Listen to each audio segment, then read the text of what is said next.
Welcome to another episode of Complete Developer Podcast, the podcast by coders for coders about all aspects of creating your best life as a developer.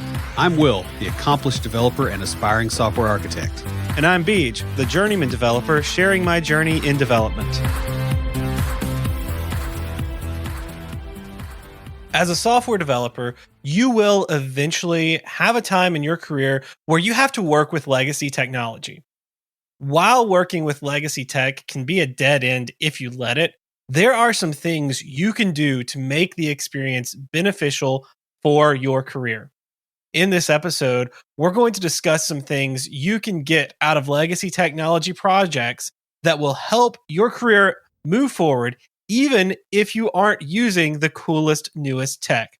But before we get started, Will, what have you been fighting this week? So I've been doing book recordings. Right. So, you record a chapter and I do like a chapter in one shot, right? So it's 25 to 40 pages, which is a little bit brutal. And I've learned some things. For one thing, I've learned. Write shorter chapters? Say what? Said write shorter chapters? Yeah, actually, yes. That is on the list. Because holy crap, man. Yeah, I guess Crap Man is the newest Marvel superhero. Yeah. Miss old Stan Lee. So, yeah, the length of the chapters is part of the problem. The other thing I've learned is that talking by myself and not having interaction in there and having space where somebody else talks and I drink is a lot harder to manage than I thought it was going to be. Yeah, I don't have that problem, but, people know. Yeah, well, yeah, you're kind of the monologue guy, right? And Yes. I mean, it's been rough, man. I'll get a good 45 minutes into a recording. It's like, okay, I got 10 minutes left. And I swear it's like I've been snorting pine pollen. The way my sinuses close up and everything else, it is unbelievable. So yeah, I've got 3 chapters left, but each of them is over 40 pages long. And then I'm done. How is it? Because when you and I recorded the audiobook that we never published, yeah, we probably ought to look at that again. We need to make some changes to it because the world is different than it was back then.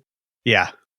But yeah, when we recorded that, we had an outline. We didn't have it wasn't a word for word. And I know when I've listened to John Sonmez, I love listening to his books after having read the physical copy because he talks about things that he learned since writing it. Not a whole lot. He mostly sticks to the book, but every now and then he'll be like, all right, let me tell you about this. Yeah. And there's a few other authors who do that. So what's it like? Because I don't know, we have outlines. We don't have verbatim scripts. So I did read from the script, but you add to it. I mean, considering what we do, it's hard not to. It takes more discipline to not interject and go, okay, here's really what happened. Because there's a story I tell in the book that I guess the way I put it was a little bit more sanitized for written text versus no, here's yo dog. Here's really what happened. So how many times do you say yo dog? I don't think I've said yo dog yet, although I probably ought to. I'll just slip it in and see if he catches it. Sonmez, by the way, is my publisher. I want to know how many times you say yo dog and how many times you say dumpster fire in the book. I'm pretty sure I've used the term dumpster fire. I think I used the term rolling dumpster fire actually at one point. And I forget what the context was because there's so many. Y'all, let me just put it this way. Will uses his catchphrase is dumpster fire to the point that Amanda will send the two of us dumpster fire memes when she finds one. Yep. Because it reminds her of Will. And I'm not really sure that that's exactly the psychological anchor I was going for. But, it seems to fit. Yeah, I mean, I'm having fun with it. I will be glad when it's done because then I can work on the podcast website. Although I did have somebody hit me up about a project that's contract work. I got to look into that because it looks like it might be pretty good. How about you? Any dumpster fires rolling through your neighborhood? Actually, yes, but that's mainly because they're doing some construction across the street and they've got a lot of fires going on over there, burning stuff, brush and things. So Oh yeah, because you're out in the sticks. I was like, but you're not in Nashville anymore.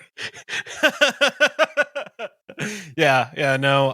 I am sad about the construction. I used to have this beautiful view of a field full of cows, and now I have a view of a house. Yeah, it's the way of it, isn't it? Yep. So I turned in my first assignment for class this week. Saturday, Amanda and I went out to Mill Creek where she works. She wasn't working, obviously. And we sat at the bar, drank some beer, and studied. That was a lot of fun, dude. It's nice, especially when you're doing BNF and grammar diagrams. Yeah. So I'm doing theory of programming languages. So, yeah. Honestly, though, I'm really hoping it kind of becomes a thing. I actually turned down a few group invites for Saturday small groups so that we could have time to study together. She's got her teaching stuff that she's working on. Your wife's a teacher too, so you understand it's more than just in the classroom. It's a lot of prep and stuff. But then Amanda's also taking classes to update her license for teaching high school. So yeah, we've got a lot to do on the weekends, and so having those Saturdays where we can just go sit and we just ordered half beers so we could drink a couple of different things and just sip on some beer, maybe order some food, and do homework and study and stuff. It was so peaceful and nice. It was just a great day. I guess more interesting than BNF and grammar diagrams. Started teaching myself some simple Christmas songs on the guitar. I know it's like Christmas is several months away, but I want enough time to practice and just get really good. Like I want several months. You know how I am. I'm like, I don't ever want to go out and say I can do something until I'm sure I can do it. Yeah. So I want several months to practice and get good at this so that I can play guitar for my family when they come to town for Christmas this year. Nice. So guys, we have 2 new patrons who have joined the Complete Developer crew. And so we just want to give a huge shout out and thank you to Francis Foster and Christopher Zen. Welcome. So these guys are helping us to reach our financial goals, and you guys can take your financial confidence to the next level. Lucas Casares is a fee-only certified financial planner and financial coach serving tech professionals with his company, Level Up Financial Planning. He's located virtually out of Fort Collins, Colorado. Level Up Financial Planning changes the financial planning game by empowering you to live your best life regardless of whether you are just starting up and need to build your financial foundation or mid-career and navigating complex and competing goals. Best of all, Lucas and Level Up Financial Planning is a fiduciary for his clients. What that basically does is it requires him to act in his client's best interest. A lot of times you hear the term financial planner and it's just sort of a workaround for salesmen. But Lucas is not a salesman. When you're working with him, you pay only as long as you're getting value. And when you're no longer getting value, you no longer pay. You can find more fun resources and learn more at levelupfinancialplanning.com. Most of us want to work on the latest tech. In addition to being more fun in general, newer tech also comes with a lot less baggage, typically more job opportunities as companies are moving toward that technology, and often solves or works at solving emerging problems. However, beggars can't be choosers. Eventually, either due to a surprise job loss, major economic turmoil, or maybe a bad job situation that you just absolutely must leave, you're going to be stuck working with legacy tech in some capacity. It may even be you have an exciting job working in newer tech, and that job needs you to do some stuff with their legacy tech for a while. In technology, the tip of the iceberg is comprised of organizations using the latest and greatest. And beneath that is a substantially larger number of environments that are using something developed between 5 and 50 or even more years ago. At some point in the future, whether it is in the next couple of months or the next 20 years, the economy will crash and burn to some degree. I feel 100% confident that that will happen again. We always regress to the mean. And when this happens, it takes a lot of jobs with it. It's just simple mathematics. While you might typically avoid older technology, you'll find that there are situations where you have to deal with it simply to get the bills paid. Your approach to this problem will determine your level of success once things recover enough to get a better job. In effect, it's like someone just showed up at your door with a dump truck full of manure. That's a Willism that I ended up reading. You either have to deal with a load of crap or you have to figure out the right place to put it so it can become fertilizer. The willingness and ability to do this can often be a career changer. So what are we talking about in this episode? Like, what's the episode about? Or like, how are we going to break it down? If you're stuck in a position where you're dealing with older tech, how to actually make that work for you, right? In other words, it's not a dump truck full of crap. It's fertilizer for your field, right? So what can you do to shift your perspective and your approach to the work that you're doing so that you get the most value out of it, even if it's not the new shiny tech? Yeah. So the first thing we're going to talk about is experience with older tech. Yeah, the most obvious benefit to legacy tech projects is the opportunity to learn the legacy tech. Now, this may not seem like a lot, but if you can still get a job working with older tech, by definition, that means that people are still using it. And as stacks get older and there are fewer people using them, the price per hour for getting development help often goes up.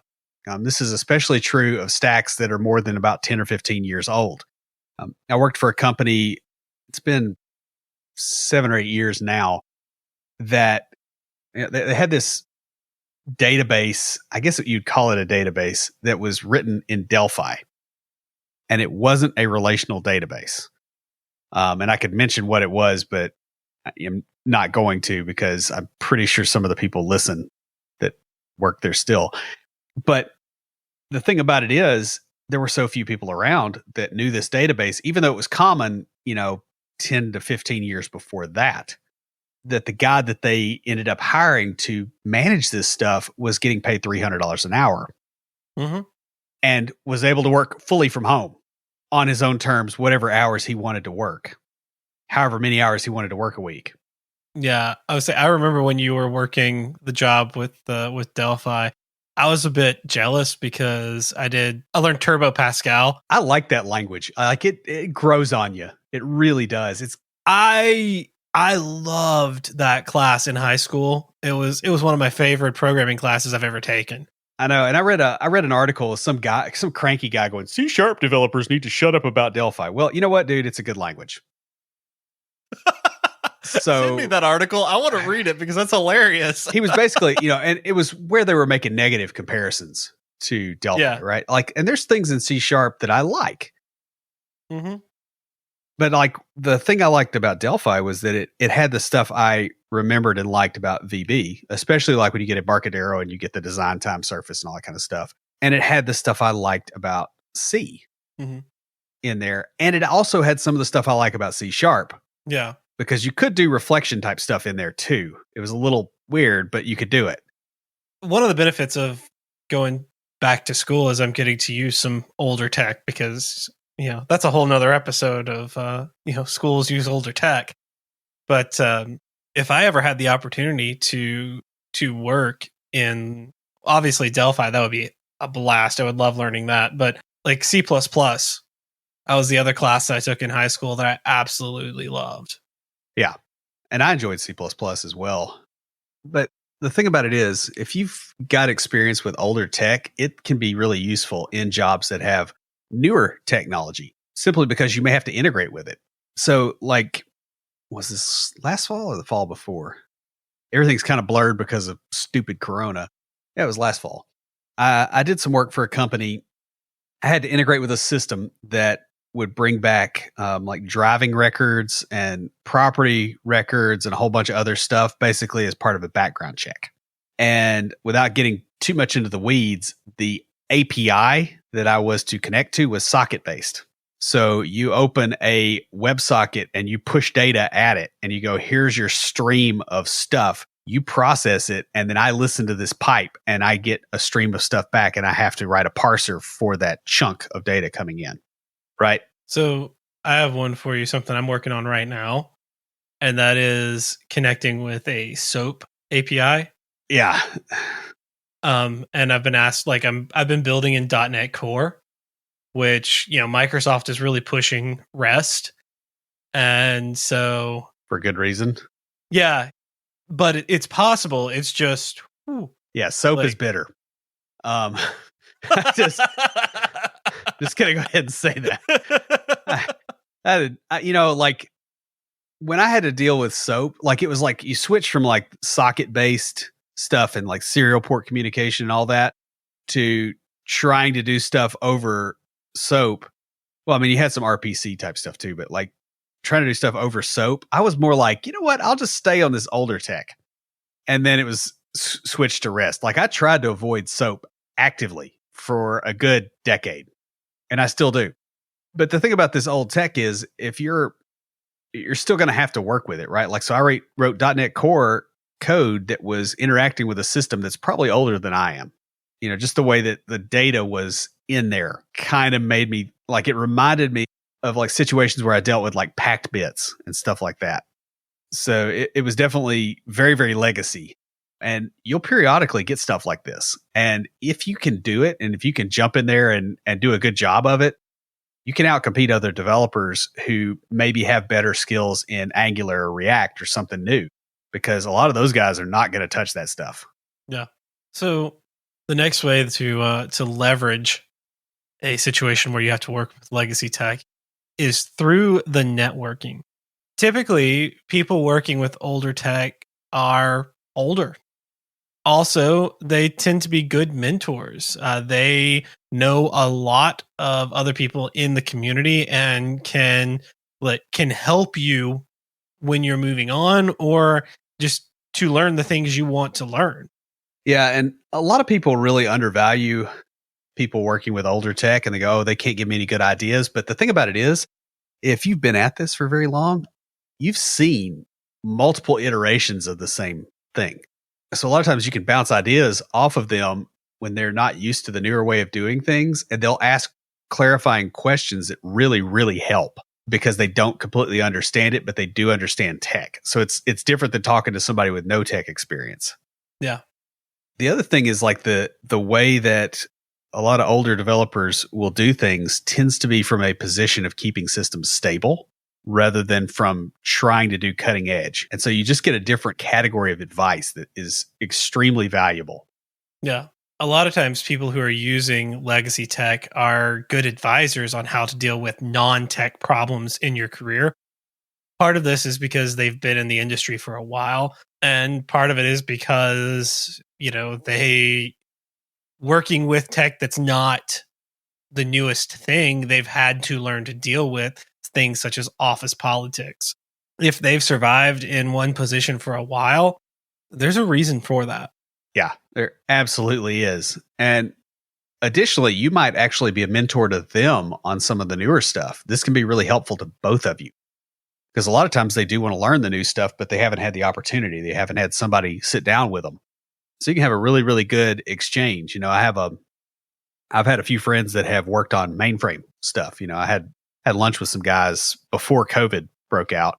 In the before times, we were sitting around and we were talking about old technology that we had used. And like, there were some younger guys at the table too. By younger, I mean like 37, like, I don't mean like 24-year-olds. And we were talking about like the earliest data access technology we'd used and stuff, and getting into those conversations. And one of the older guys goes, I look around at all of us that have done all this stuff, and I realized something. I have seen younger faces on the currency in my wallet. And he goes, and we're all still here. It's just really, it's pretty cool. But yeah, like the thing about it is if you're helping those people, you'll learn a lot from that interaction and you'll become a better developer.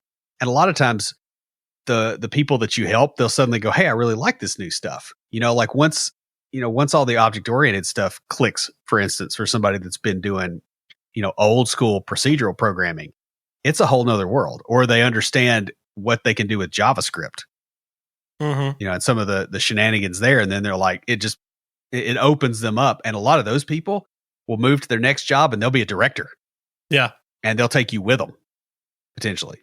Yeah. I have some friends, not so much from my current job, but from some of the side work and the consulting that I had done before I got back into school, who have moved up into those lead and director positions and have honestly tried to pull me away from my current job. I won't name names because I don't want to get anybody in trouble, but yeah, I mean, that's happened, and I'm happy where I'm at, and I've got a really good setup. But speaking of where I'm at, one of the things that you will get with this is experience converting to newer tech.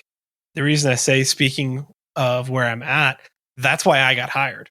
The apprenticeship I did with Will set me up perfectly for the position they were looking for. As when I first got hired back, 4 years ago? It's like, yeah, I guess it's been that long. Yeah. When I first got hired, they were looking for someone to help who could understand the older .NET technology and some of the older stuff, but could also build the newer stuff. And so through working with Will, I'd had experience in all sorts of different things and was able to come in and be like, oh yeah, hey, here's how you do that in the newer tech, or, make those transitions. And that sort of, when I first started, that was my big role, was working on a team of people upgrading things. Like the first couple of years, really, that's what I did. Was, all right, we're going to go in and we're going to rebuild this in the newer tech and make it last as long as the old tech did, but with the newer stuff. Yeah, and that experience is really helpful. I mean, you'll get valuable experiences in both technologies you'll be better at both by the time you're done with it. That's very true. And you'll get a lot of other useful non-technical stuff, like learning how to explain things to people that don't understand the other side is supremely valuable, because you're going to have to do that with users too, or with your front end developers that don't understand the back end, or vice versa. Like that's a valuable career skill, and this is one of the best ways to get it.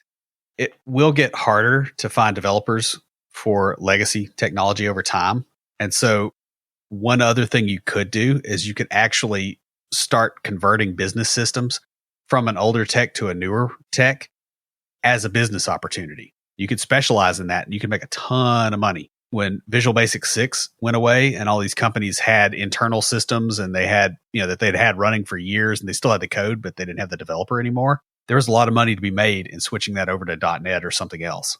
Oh yeah, I totally see that. And I'm gaining a lot of experience now working in with older and newer systems that I'm looking at, 10, 15 years down the road going, hey, .NET Core is not going to be a thing. .NET 5 is going to kind of take over and recombine all the .NETs, but it's still going to be there's things that aren't going to be there anymore that have been there for a while in .NET.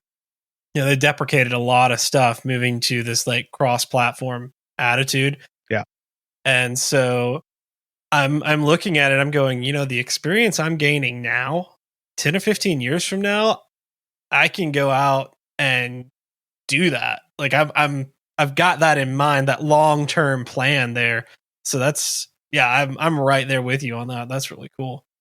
Another thing that you will get out of working with older tech is you'll get experience with peripheral tech that is kind of around it, that is slower moving. So, for instance, databases are a perfect example of this, but a lot of the newer technology tends to be built on top of older stuff.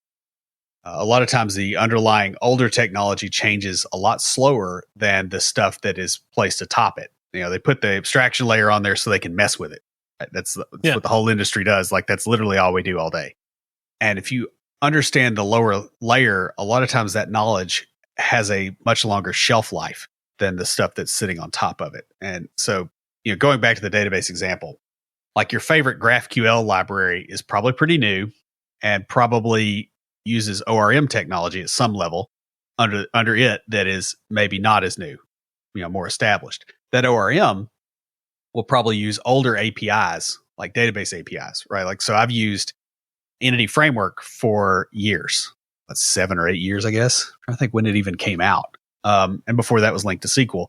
Before that, it was ADO.NET, right? Mm-hmm. Okay, and I used that for years before that. Before ADO.NET, of course, this was back in the VB6 days. You had classic ADO, you had RDO, you had DAO, you had ODBC API. And the ODBC API is under all this crap, and I've used it. Can I just say something? Because I just want to interject something here because it reminded me of something very frustrating about ORMs. No, they're awful. It's more about people who don't understand them. Yeah. I have seen, and I've had to go in and refactor, where something was built using an ORM, and then someone came in behind to do some maintenance and was like, well, I don't understand how this works.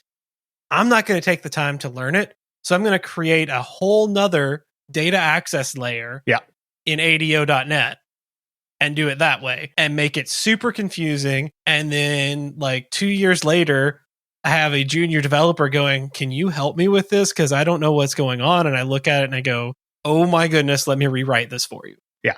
Because that's ridiculous. But the thing about it, of course, my personal thing is most of the time I would rather have the ADO.NET than the ORM. Just with the problems I've had with EF in the last couple of weeks with this latest update. Like, they've broken a lot of stuff at runtime, and we're scrambling to fix stuff that they changed. But the thing is I have experience going all the way back to the ODBC API days, right? So like Visual Basic 4. And so when you understand that, you understand what some of these other things are kind of built on and how they would have to work under the hood. And it really helps. If you're working with older tech, you often get more than a peek inside the way that things used to be done. The things you learn there can be really valuable whenever you go back to using a newer stack, because that's often what that newer stack is actually built on. Right. So the next thing that you can leverage is improvements of code maintenance skills. Nothing shows you how coding practices break down over time like working with an older code base. It doesn't even have to be that old. But once it's old and it's fossilized. Oh yeah. Oh yeah. Boy. Yeah. What's really fun, I mean, just look at your history and you can see how you have grown as a developer over time. And that, honestly, we could do a whole episode on that. It's actually kind of an interesting idea. Well, I'll add that to the list. Yeah, it could be. A lot of stuff that seems like a really good idea when you start using it. Deep inheritance hierarchies, global variables, reuse when it isn't really needed, can cause a ton of pain later. And it doesn't cause pain later within the development of the project. It causes pain like 6 months to a year later when you got to come back and do some maintenance on it or add a feature to it. Yeah, my favorite is stuff like, that people don't think about, like repositories. Mm-hmm. Right? Because inevitably, at least in the .NET space, you'll have somebody who goes, oh, I love the repository pattern.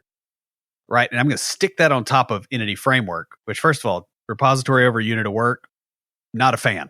But they'll do the repository thing everywhere because they're like, oh, I get code reuse, right? Of all these different, I can get an object graph out of this thing when I go, hey, give me object ID number, whatever.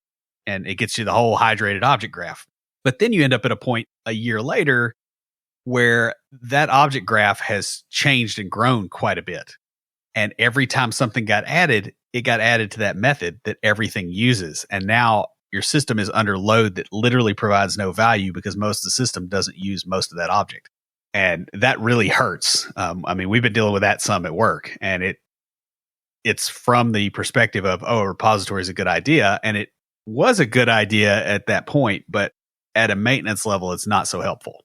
This is why what I like to do is I will put like basic functions in a repository. Right. Like in a base repository. And then I will inherit from that. So then I can pass in like services will take the base repository, and as long as they don't need something specific from the newer stuff, I apply inheritance to that repository pattern, and it it actually takes care of a lot of the problems that I had initially with doing that.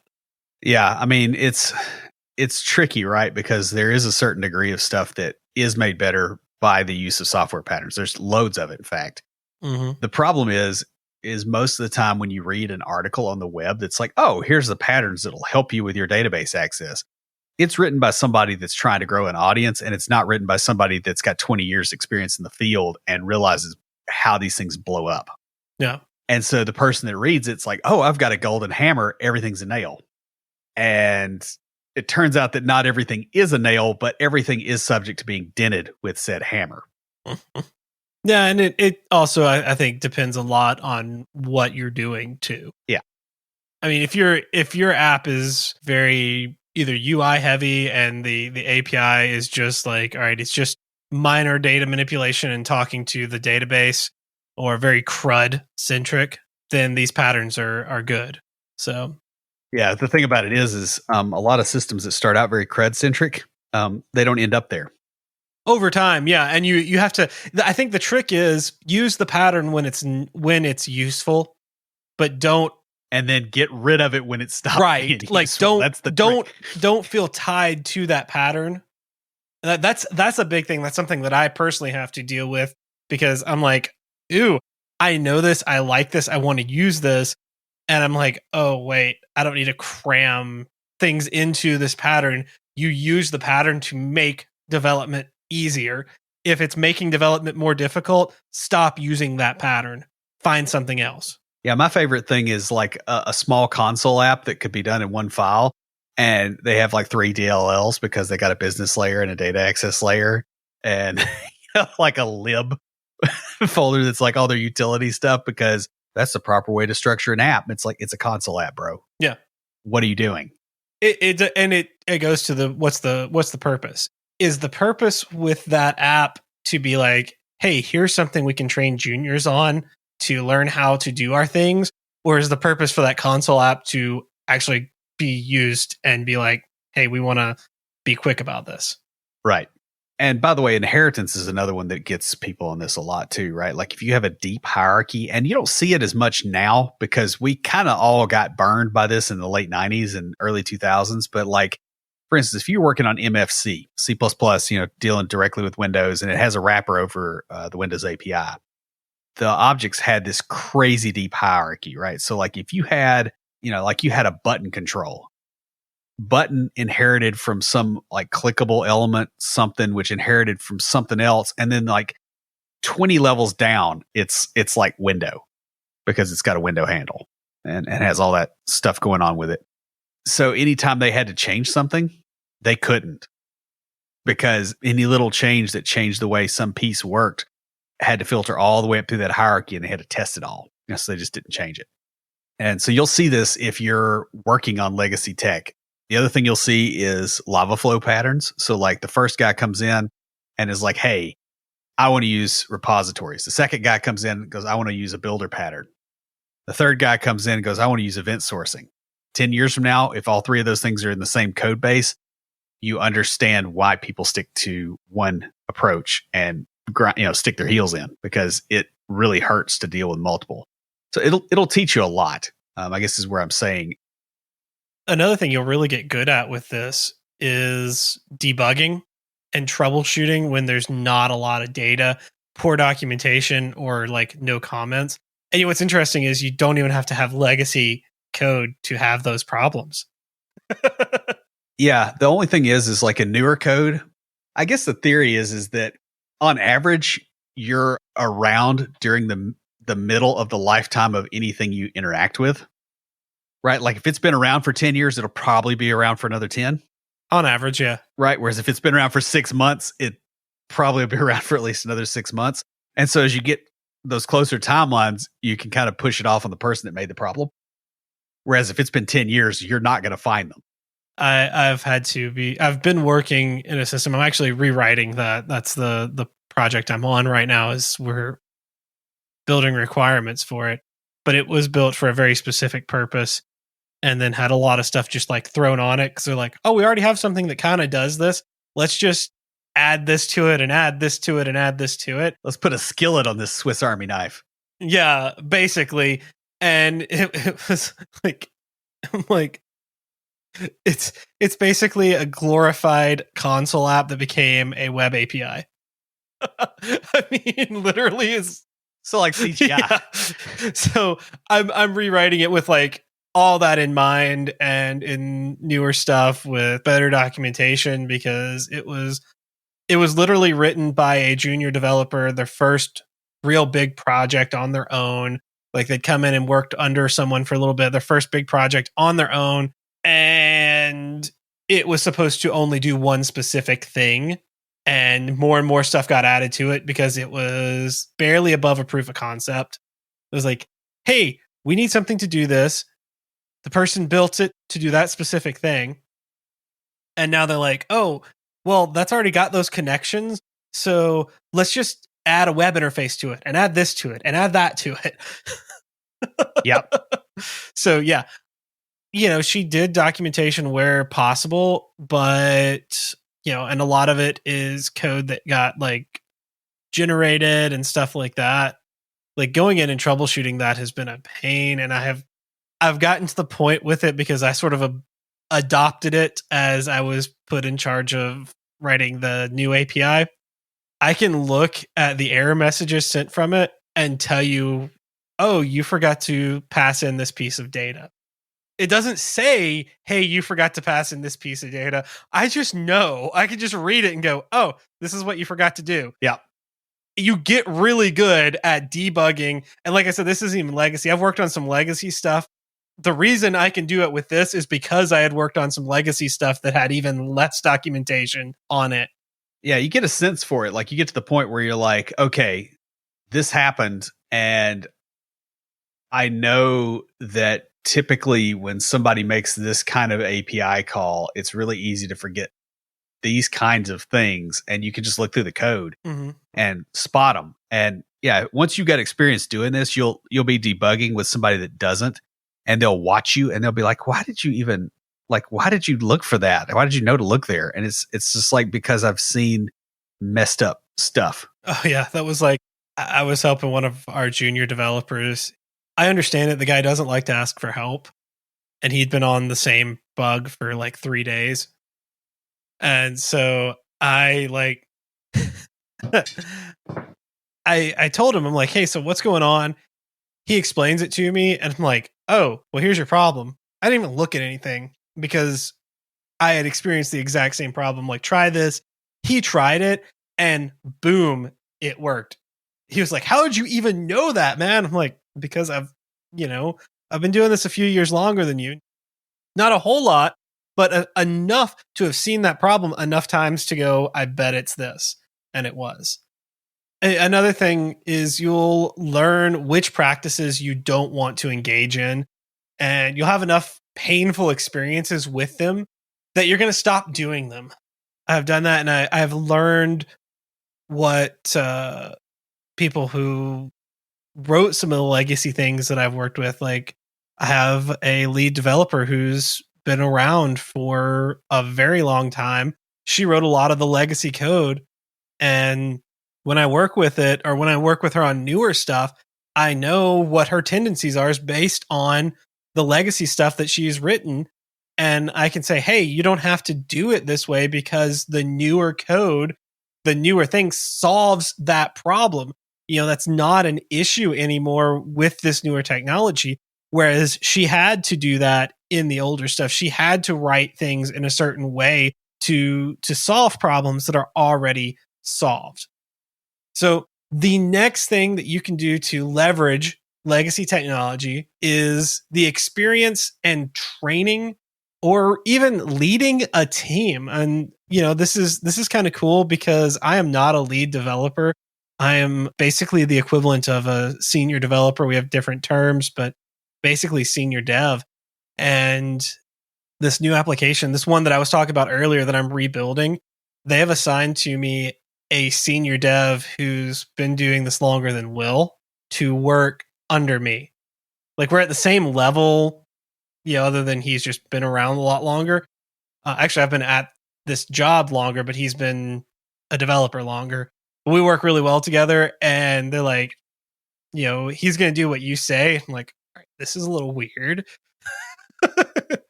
Been there, done that. But it's also kind of cool because like I'm going to all these meetings and really like trying to not make him have to deal with a lot of the planning and I don't know, red tape bureaucracy involved with it.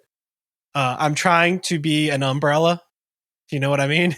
Yeah, not a funnel for the stuff that's landing. Yeah. Yeah. The thing about it is this is really a good approach, right? Like if you're working on a team that has really stagnant technology, a lot of times the people on that team are really eager to learn new stuff, especially if that stuff can help them get their job done faster or easier without certain kinds of headaches. And if you can teach them how to do it, that kind of puts them in a position of looking up to you, which can be really good for your career. Oh yeah, like this person I'm talking about, I think I've mentioned him on the show. I know I have because Amanda's been like, "Hey, is that the guy you were talking about?" And I'm like, "Yeah." But he's a few years away from retirement and super excited to be learning .NET Core. I mean, like when I've been in this as long as he has, I want that same level of excitement, you know? Well, the thing about it is he may not retire. He might just go, you know what? I'm going to keep doing this. And, when people are like that, but knowing him, I think what he's going to end up doing is he'll retire from like the day-to-day grind and do consulting. Yeah. I had a friend that I worked for. My first development job I got paid for in college. I ran into him in Taco Bell a couple years ago. Actually, maybe just a little bit over a year. And talked to him. And he's like, "Oh yeah, you still writing code?" I go, "Yeah." And I go, "How's retirement working?" He goes, "It didn't take." Yeah. I like, "How long were you retired?" He goes, 4 months. He goes, "That's all I could stand." I'm like, "All right, well," but yeah, I mean, you'll run into that. Sometimes too, you'll get like groups of less experienced developers when you start working with older tech. And if you come in and the newer stuff, a lot of times you can, start learning how to lead a team because you can go, "Hey, we can move things this way and get us into a better position to upgrade this stuff." Mm-hmm.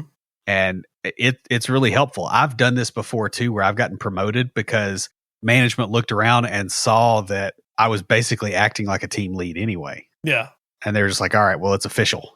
Yeah. I mean, sometimes I feel like I'm being groomed for that. I wouldn't be surprised because, they like keeping people around, especially the ones who get things done. And I've seen some of my friends get promoted up into lead developer positions and stuff like that. I can see this going that direction. I'm purposely not looking to get promoted because I really want to spend time at that sort of senior level, like, and get those experiences so that when I do move up into a lead position, I can be a better mentor. So speaking of that, another thing that you can leverage is opportunities to move forward or laterally. Oftentimes, development shops that are stuck in old tech have a really bad issue with turnover as well, because they'll be bringing in more developers and those developers are like, "Oh, this is a dead end. Let me get out of here." Mm-hmm. And it can be because of an unpleasant work environment, but sometimes it can just be due to the technology being used. Yeah, if it's just a problem with the technology and there is high turnover, it's going to be easier to get a promotion under these circumstances. Another thing I've seen this happen to friends of mine who got promoted probably a little bit faster than they needed to. Like they will say that they got promoted into the right role for them because they really stepped up to it. But was where there was a change in technology where they were going from, "Hey, we've been using the same technology for the last 15 years or so, and we really need to move forward because things are changing and we need to change with the times." And people leave because of that. There's a lot of turnover around that. And I've seen where people who can come in, work in the old tech and work like what we talked about earlier with the move, like that transition to the newer tech, you come in at a lower role. Maybe you come in as a mid-level developer and that's where you are in your career. You're mid-level. You come in working with older tech, moving into newer stuff. Well, hey, in a few months, the senior developer who doesn't want to learn the new tech and realizes, hey, I can make a lot of money going out and working in this older tech now, leaves, you suddenly got a senior role open and they know you're good at it, you know? Yeah. And, the thing is even in a bad environment, this can work for you if you can avoid being a target. Mm-hmm. Right. So, like, everybody's seen Star Wars. For every officer that Darth Vader choked to death on his ship, several others got promotions. Right. Like, you choke an admiral out, suddenly a captain becomes an admiral. Sometimes, the first mate becomes a captain. Yeah. Right. So, if you can avoid being the target, it will work. It's just the trick is can you do it? If you can reach such a position and stay there for a little while, you can often jump ship to a better salary and better working environment with a much better title than you would have gotten otherwise. I'm not necessarily recommending doing that, but it is an option. It's a risky option, but it's something that you can do. And if you leverage the other things that we've talked about earlier in this episode, it can be a really beneficial option, even if it doesn't work out to do that. Yeah, especially if you're set up to be tolerant of risk. Yeah. This can also be a good time for a lateral move. A lot of these companies are more desperate for help and don't know they need help in certain areas, or don't need someone to be full-time in a certain role. And so this can be an opportunity to partially move into an adjacent position. We have a friend who started off as a software developer, got into it, and was like, hey, I really want to be a project manager. And she did a few different roles and then got into a position like this where she could do some project management and, was able to make that transition into what she wanted to do. Of course, I've also seen it where I have worked with a junior developer and she got into development because she wanted to do project management. They offered her a BA position that was going to be a huge pay cut. And she's like, yeah, no thanks. Left. And then a year later is running her own development department. Yeah. So, it depends on what you want to do. Another thing you can get out of legacy technology is you can learn a business sector. Older technology companies can often have a wealth of on-site knowledge about certain business sectors. It can be really lucrative to remain in those sectors after you leave that job. Now, this is especially true if you start consulting. While you can certainly learn a lot of useful info about a particular line of business, working in newer tech, it's going to be kind of shallow, especially if the company is new in the market, or even if they're making a transition into that newer tech. If they've been around for a while, they're not going to have their deeper, more important systems in newer tech, generally speaking. Well, and the main fight then too is the newer tech, not how do we make the system work for the customers, right? Because the tech is a lot to deal with.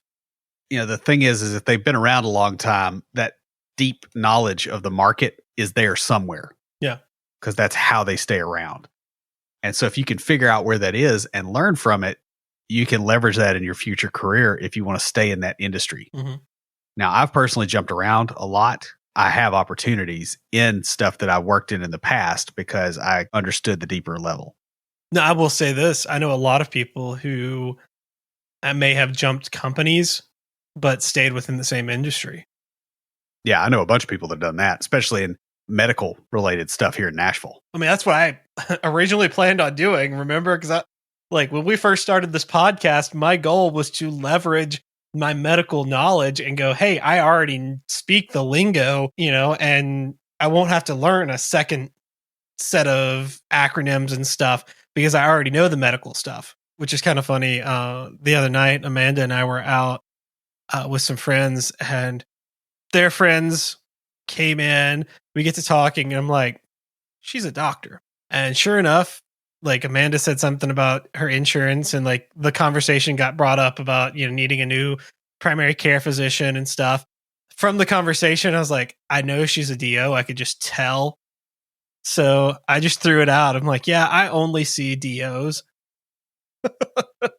And that led us into where'd you go to school? Oh, the whole, talking about osteopathy and stuff like that. And it led into a really fun conversation, which is why I kind of did it that way. but it was interesting. But like having that industry knowledge, like we made friends with this couple. Yeah, because you could do that in an interview. Yeah, you could. I had a job, the job before last, when I went into my interview, I aced the interview and then I talked to the CEO of the company. It turns out he was nerding out on cellular biology stuff, which I remembered stuff from class. And so like, it was like 5 minutes of tech talk and like an hour and a half of that stuff. Well, you remember the interview. And that helped me get the job. Interview I had, I went in, we geeked out about tech for a little bit. And then we talked podcasting because, my first boss was looking to become a podcaster. And he's like, yeah, you have a podcast. He asked me tons of questions about podcasting, not related to the job at all. But like we geeked out about tech. We geeked out about podcasting. We geeked out about tech some more. I'm standing up to leave and I'm like, this wasn't even an interview. I'm like, what? Yeah. Then he asked me to do a whiteboard question. I'm like, there's the interview. Yeah. I knew it was in here somewhere. Yeah. But the thing is you already had it. By that point. Unless you just totally screwed that up. And that's what you really want for a long-term tech career. The other thing too, if you get the business knowledge, you can have a lot of options in other parts of the industry, including non-coding parts potentially, or in adjacent industries. So it's very helpful for moving around. It's also really handy for not moving around. So if you are getting close to retirement, if you get that deep business knowledge, like let's say you're 10 years away from retiring, right? Like you don't really want to switch jobs at 60. Yeah. Because it's harder to get hired and they're like, oh, you're a short timer. Even if you're not, like there's that kind of stuff goes on. And so if you can get the deep knowledge and stay there where you're valuable, it can make it where it's a little bit easier to not have to worry about the job change stuff right before retiring. It's a lot easier on a lot of people. So the next thing you can do to leverage legacy tech is to regroup and work on your own stuff on the side. So yeah, if you get a job that's with legacy tech, a lot of times it's more stable. A lot of times the work-life balance thing is better. Not always. It can be easier a lot of times than jobs that are using the bleeding edge tech where you have to go look stuff up because nobody knows anything.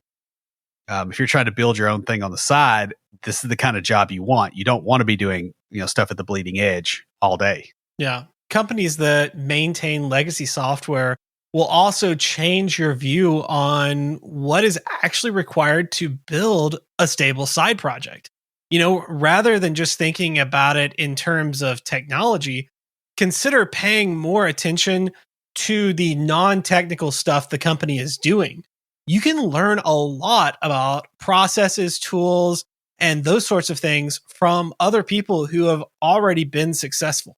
Yeah, I mean, sometimes a company that has you maintaining legacy systems can be a perfect candidate as your first customer for a side concern.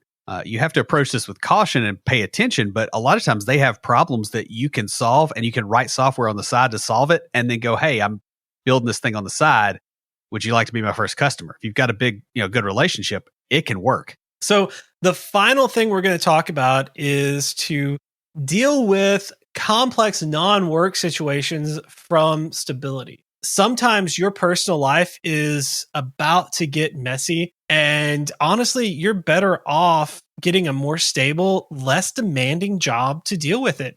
Whether it's health issues, an impending marriage or divorce, children about to be born or just recently being born. Honestly, I have a friend, I haven't seen him in a few months because his wife had a baby during COVID. And I saw him for the first time last night, and he's looking for a new job because he doesn't want her to have to go back to work. He wants to let her stay home with the baby, at least for the first few years of the child's life.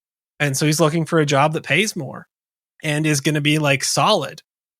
Yeah, you could just simply have a desire to rebuild your finances, and a job with legacy tech is going to be solid and it's going to give you those opportunities. Yeah, I mean, life is not just about programming frameworks. Sometimes other things are more important and those things intrude. Sometimes you want a job that just doesn't have a heavy training and learning requirement while you navigate other issues. Like I've known people who had spouses with substance abuse problems. And you talk about something that's awful is having a day job that is, 60 plus hours a week of really hard work and having to try to figure stuff out and then going home to that. Yeah. that's not something somebody wants. So they'll go and they'll get something that's easier to deal with just because they can't handle both things right now. Be careful about becoming too complacent, though.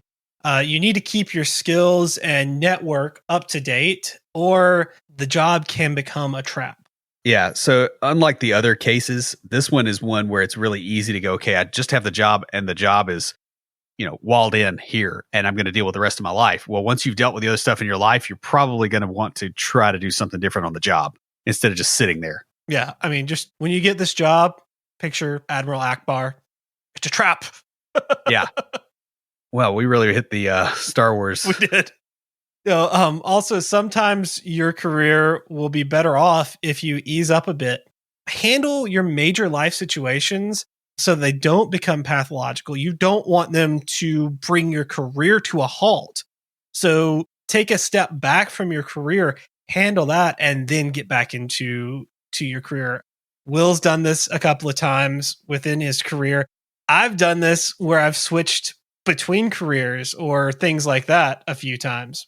Yeah, I mean, the times I've done it has mainly been to avoid burnout. It's sometimes that's what you got to do, and you got to go, hey, I'm going to be in this other job for a little while so that things can cool off. So guys, you can effectively leverage working on a legacy system, provided that you know what you want to get out of it more than a paycheck. A lot of developers tend to look down on work positions that use legacy technologies. But this is excellent because if you're any good, you can often have your pick of the jobs. And better yet, if you pick the right jobs, you can quickly build up non-technical skills and expertise that will help you compete with people whose technical resumes are more current. We want to give a thank you and a shout out to Lucas from Level Up Financial Planning for sponsoring this week's episodes. Through his sponsorship, Lucas is helping us achieve our podcasting goals, just like he'll help you achieve your financial goals. And Beach, what do you have for us for tricks of the trade? So Amanda uses a particular software, I'm not going to mention the name, for distance teaching her students. I'm sure any of you who are in the US and have kids in school or know some teachers have heard of this technology. Right before the school started, they updated their software. Like a week before school started, with massive breaking changes to their user interface. So this really made me think about us as developers, because I've talked to parents, friends of mine with kids, and Amanda and other teachers I know. As developers, what we think is intuitive, maybe even like what our QA team are familiar with in the application, might not be as intuitive to the average user as we think. This is especially true for those users who are not comfortable nor confident with technology. Avoid making massive changes to an interface right before kind of a massive upswing in use. One thing I thought about when writing this out was tax software before April. You don't want to make major changes to the tax software right before tax season. Same thing for school software right before the school year starts in August. I will say this is something that Facebook does right. When they change their user interface, they actually slowly roll it out, giving people the option to try the new interface, and then switch back if needed until they eventually say, all right, you're going to have to move to the new one. It's not always possible. So when you're making these big changes to legacy systems, schedule them to be the least intrusive to your users. And that's pretty much all I've got. We'll catch you guys next week. Stand by for Titanfall. If you have a question or comment, please email us at neckbeards@completedeveloperpodcast.com. Our theme music is an excerpt from Stand By for Titanfall by Pure Bells, available on SoundCloud and licensed through Creative Commons. The intro music for IoTs is Hillbilly Hip Hop by Jason Belcher. For references, show notes, and to sign up for weekly emails with extra tips and insights, be sure to check out the website at completedeveloperpodcast.com. You can also follow us on Twitter at CompleteDevPod and like our page on Facebook to keep up with news about the show. Catch us each week as we broadcast live, talking about what's going on in the tech world and answering listener questions. Learn more about all of our shows and groups by going to CompleteDeveloperNetwork.com, where you'll find links to Junior Developer Toolbox, Developer Launchpad, and our other communities. Thanks for listening. See you next time.